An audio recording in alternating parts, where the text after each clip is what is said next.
La différence entre l'espérance et la foi est que la foi s'y trouve au niveau du cœur et l'espérance s'y trouve au niveau de la tête.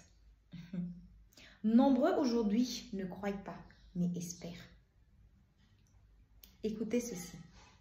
La foi s'est nourrie dans le cœur, mais l'espérance s'est nourrie dans nos pensées.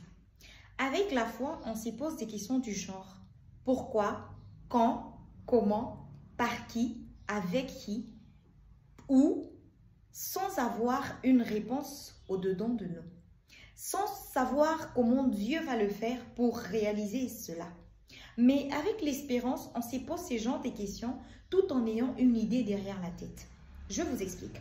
Quand on prie avec la foi, on prie tout en sachant que on ne dépend de personne, tout en n'ayant aucune réponse venant de quelqu'un. On prie tout en se disant que tout c'est Dieu. Je ne sais pas comment Dieu va le faire, mais cette situation va se passer comme ça. Mais Dieu va le faire. Mais l'espérance, c'est se poser toutes ces questions tout en ayant une petite idée en tête. Tu pries en te disant que je vais réussir à l'école puisque tu as un professeur que tu connais, parce que tu sais que tu vas utiliser ton argent pour aller réussir à l'école. Tu pries en te disant que moi, je veux mettre au monde, tout en sachant que après la prière, je vais aller voir un sangoma, par exemple. Je vais aller prendre des médicaments pour que je mette au monde. Tu pries en te disant que moi, je veux me marier, tout en sachant que je suis en train de sortir avec un homme marié.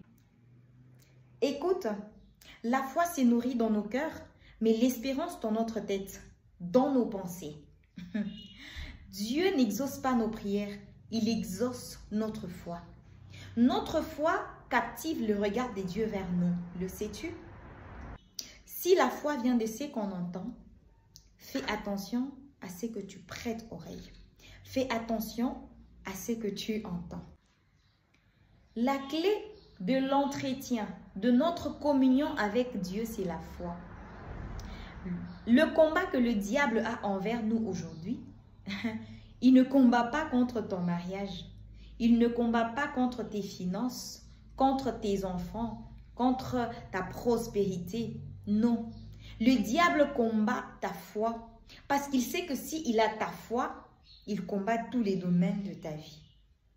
Bien-aimé, je sais que les situations par lesquelles nous passons par moments sont des situations très difficiles.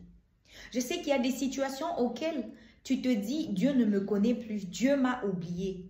Mais laisse-moi te dire que même si tu passes par ces situations très compliquées, dis-toi que Dieu ne t'a pas abandonné parce que c'est l'une des promesses qu'il nous a faites dans Hébreux 13, 5. Il a dit, je ne t'abandonnerai pas. Les situations, c'est diffère. Garde ta foi. Garde ta foi en Dieu. Dis-toi que Dieu est avec toi. Dis-toi que Dieu te tient la main. Il ne t'a pas oublié parce que cette situation, tu sens qu'elle veut te tuer. Non. Alors ne laisse pas les 10 sur 10 aller au diable. Ne laisse pas les 10 sur 10 à tes ennemis. Non. Garde ta foi. Que ta foi ne soit pas ébranlée. Et je prie pour toutes ces personnes qui ont perdu leur foi aujourd'hui.